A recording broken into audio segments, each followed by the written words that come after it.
কেমন আছেন সবাই? আশা করি ভালো আছেন। আজকে রবিবার ৪ মে ২০২৫ প্রথম আলো নিয়ে হাজির হয়েছি।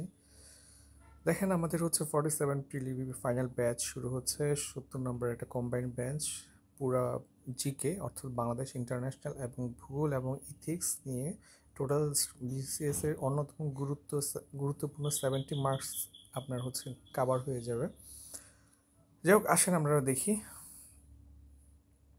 প্রথম পেজে দেখি আমরা পরীক্ষায় আসার মতো কন্টেন্টগুলো নিয়ে আলোচনা করব। সামনে অ্যাসোর পরীক্ষা হবে 16 তারিখ। সো অ্যাসোর পরীক্ষাগুলো নিয়েও মোটামুটি যদি আমাদের সুযোগ হয় আলোচনা করব। আর আমরা অলরেডি হচ্ছে ব্যাংকের সাপোর্ট দেওয়ার জন্য একটা হোয়াটসঅ্যাপ গ্রুপ খুলেছি। আপনারা সেখানে অ্যাড হইলে ফ্রিতে হচ্ছে কন্টেন্টগুলো পেয়ে যাবেন। দেখেন এবার পাকিস্তানের ক্ষেপণাস্ত্র পরীক্ষা।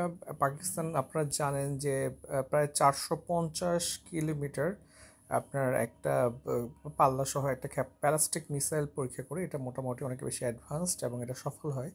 তো এখন যখন হচ্ছে আপনার ভারত পাকিস্তান একটু উত্তেজনাকর পরিস্থিতি চলছে, তখন হচ্ছে এরকম একটা মানে আপনারা জানেন যে পাকিস্তান হচ্ছে ক্ষেপণাস্ত্র পরীক্ষা চালায়। ইন্ডিয়া আপনার 26টার মতো রাফায়েল কেনার জন্য চুক্তি করে প্রায় 6 থেকে 7 বিলিয়ন ডলারের ফ্রান্সের সাথে। এছাড়াও তারা হচ্ছে প্রায় 300 মিলিয়ন ডলারের আশেপাশে এরকম একটা অ্যামাউন্টের অস্ত্র কিনতেছে আপনার হচ্ছে ইউএসএ থেকে। অর্থাৎ খুব সিম্পলি বোঝা যাচ্ছে যে আমরা একটা খুবই হাই মিলিটারাইজড একটা দক্ষিণ এশিয়া পেতে যাচ্ছি। কারণ ওদিকে আপনার মিয়ানমারও যদি দক্ষিণ এশিয়ার মধ্যে পড়ে না, তারপরে কিন্তু কানেক্টেড। তারা হচ্ছে প্রচুর বেশি অস্ত্র কিনছে রাশিয়া থেকে। এদিকে হচ্ছে আপনার চীন তো মোটামুটি অন্যতম একটা পরাশক্তি। ওদিকে হচ্ছে আপনার দেখেন দক্ষিণ এশিয়ার অনেক মজার। এদিকে হচ্ছে ধরেন ইন্ডিয়া ওদের পারমাণবিক বোমা আছে, এদিকে পাকিস্তান তাদের পারমাণবিক বোমা আছে, এদিকে চীন তাদেরও পারমাণবিক বোমা আছে, এদিকে রাশিয়া তাদেরও পারমাণবিক বোমা আছে, এদিকে উত্তর কোরিয়া তাদেরও পারমাণবিক বোমা আছে। মানে এত হাইলি মানে ক্লোজলি আপনি অনেকগুলো দেশ পাবেন না যাদের হচ্ছে যারা পারমাণবিকভাবে শক্তিশালী এবং সবার সাথে প্রায় অনেকের সাথে সবার সাথে সবার হচ্ছে কি আছে, বর্ডার আছে, বর্ডার সংযোগ আছে। সো এই জোনটা কিন্তু খুবই একটা মানে খুবই একটা রেড জোন। এখানে একটা পক্ষ যদি ভুল কিছু করে ফেলে, এটা কিন্তু পুরা জোন পুরা এশিয়াটাকে তছনছ করে ফেলার একটা সম্ভাবনা দাঁড়ায় যায় আর কি।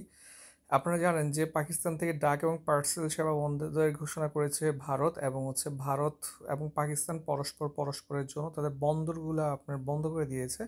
অর্থাৎ যে দুই দেশের পতাকাবাহী কোনো জাহাজ দুই দেশের কোনো বন্দরে ফিরতে পারবে না। আকাশ সীমা তো অলরেডি বন্ধই আছে। আবার গতকাল হচ্ছে দেখেন আফ্রিদি সহ অনেক সেলিব্রিটি আছে যারা ক্রিকেটার, তাদের আপনার আইডিগুলো হচ্ছে ব্লক করে দেওয়া হয়েছে ইন্ডিয়া থেকে। যাই হোক, এই হচ্ছে অবস্থা। দেখেন আমরা পরের পেজে, এই পেজের পরীক্ষা আসার মতো তেমন কিছু নাই। শিক্ষক নিয়োগে অনিয়ম ব্যাখ্যা চেয়েছে ইউজিসি শাহজালাল বিশ্ববিদ্যালয়ে। দেখেন এই যে ইউজিসি আসলে কোনো কাজই করে না। একদম ফ্র্যাঙ্কলি যদি বলা হয়, বিশ্ববিদ্যালয়গুলো দেখা যাচ্ছে আপনার দলীয় ভিত্তিতে হচ্ছে শিক্ষক নিয়োগ করে। আগে এক দল করতে, এখন আরেক দল করবে, এই ধরনের একটা মানসিকতা চলে আসছে। তাহলে এই ধরনের ব্যাপার থেকে উঠে এসে ইউজিসি যদি চায়, তারা কিন্তু আপনার বিশ্ববিদ্যালয়গুলোতে খুবই অথেন্টিক ওয়েতে শিক্ষক নিয়োগ থেকে শুরু করে সব কিছু করতে পারে। বাংলাদেশের শিক্ষার মান খুবই কমে যাচ্ছে এবং এটার দায় কিন্তু ইউজিসিকে নেওয়া লাগবে। শুধু বিশ্ববিদ্যালয়ের র্যাঙ্কিংয়ে পিছিয়ে গেলে বিশ্ববিদ্যালয় গালিগালাজ করার কিছু নাই। এটা ইউজিসিও কিন্তু তাদের আপনার একটা দায় বর্তায়। কক্সবাজারের সৈকতে জমি দখল করে দোকানপাট দেওয়া হচ্ছে এবং কক্সবাজারে কিন্তু একটা হট আপনার একটা একটা মানে খারাপ কাজে একটা জোন হয়ে গেছে। তাহলে এটাই হচ্ছে একটু মাথায় রাখতে হবে যে কক্সবাজারটাকে হচ্ছে আর একটু সেভ করতে হবে এবং হচ্ছে আপনার করতে হবে যাতে করে আহ, পর্যটকরা হচ্ছে আপনার খুব সহজে নিরাপদে সেখানে ভ্রমণ করতে পারে। এটা হচ্ছে দেখতে হবে। 4 নম্বর পেজে দেখি আমরা মহিন্দ্রার ধাক্কায় খাদে ইজি বাইক 2 জন নিহত হয়েছে। এগুলো দেখলে খুবই খারাপ লাগে। এবং হচ্ছে দেখেন বাংলাদেশের যে আপনার যে শ্রমিকরা আছে, বেশিরভাগ জায়গাতে তারা কোনো ধরনের সেফটি ইকুইপমেন্ট ছাড়াই কাজ করে। আপনার দেখেন বিদ্যুতের হাই ভোল্টেজ লাইনে কাজ করতেছে, কোনো ধরনের সেফটি ইকুইপমেন্ট নেই, জাস্ট জুতা পরে খালি হাতে উঠে গেছে। এবং এটা শুধু আপনি এখানে পাবেন না, প্রায় সব সেক্টরেই পাবেন যে তাদের হচ্ছে কোনো ইকুইপমেন্ট দেওয়া হয় না। দেখেন ভারত যুদ্ধ যাওয়া ও না যাওয়ার বিপদ, এটা হচ্ছে আমি পুরোটা পড়লাম। একটা ভালো একটা আর্টিকেল আসছে, তবে এখানে মেন জিনিসটা হচ্ছে আপনাকে নিজেকে পড়া লাগবে। এখানে মূলত আপনার কিছু ফ্যাক্ট নিয়ে আসছে, যেমন যুদ্ধের খরচ নিয়ে আসছে। হ্যাঁ, এখানে যেমন ধরেন হচ্ছে আপনার আফগানিস্তান ছাড়ার পূর্বে যখন ইউএসএ সেখানে আপনার ঘাঁটি গেড়ে যুদ্ধ করতেছিল তখন ওদের 20 বছরের খরচ হচ্ছে $2.31 ট্রিলিয়ন।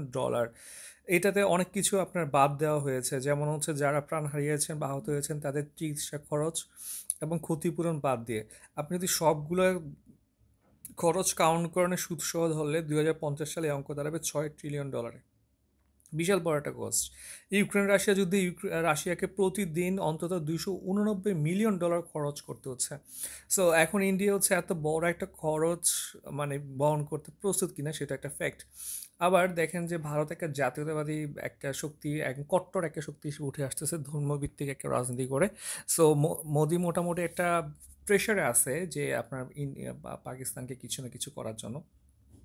তবে ভারত মোটামুটি আপনার চীনের সাথে একটা এবং ইন্ডিয়ার সাথে একটা দুইটা যুদ্ধ আপনার এই গত 11 বছরে তারা চাইলে করতে পারতো এবং করে নাই, কারণ তারা জানে যে যুদ্ধ করে আসলে লাভ নাই। সো আর্টিকেলটা ভালো হয়েছে, আপনারা নিজের একটু পড়ে নিন। ট্রাম্পকে চোখ নামাতে বাধ্য করার সহজ উপায়, এখানে তেমন কিছু নেই, আপনার এটা পড়া দরকার নেই।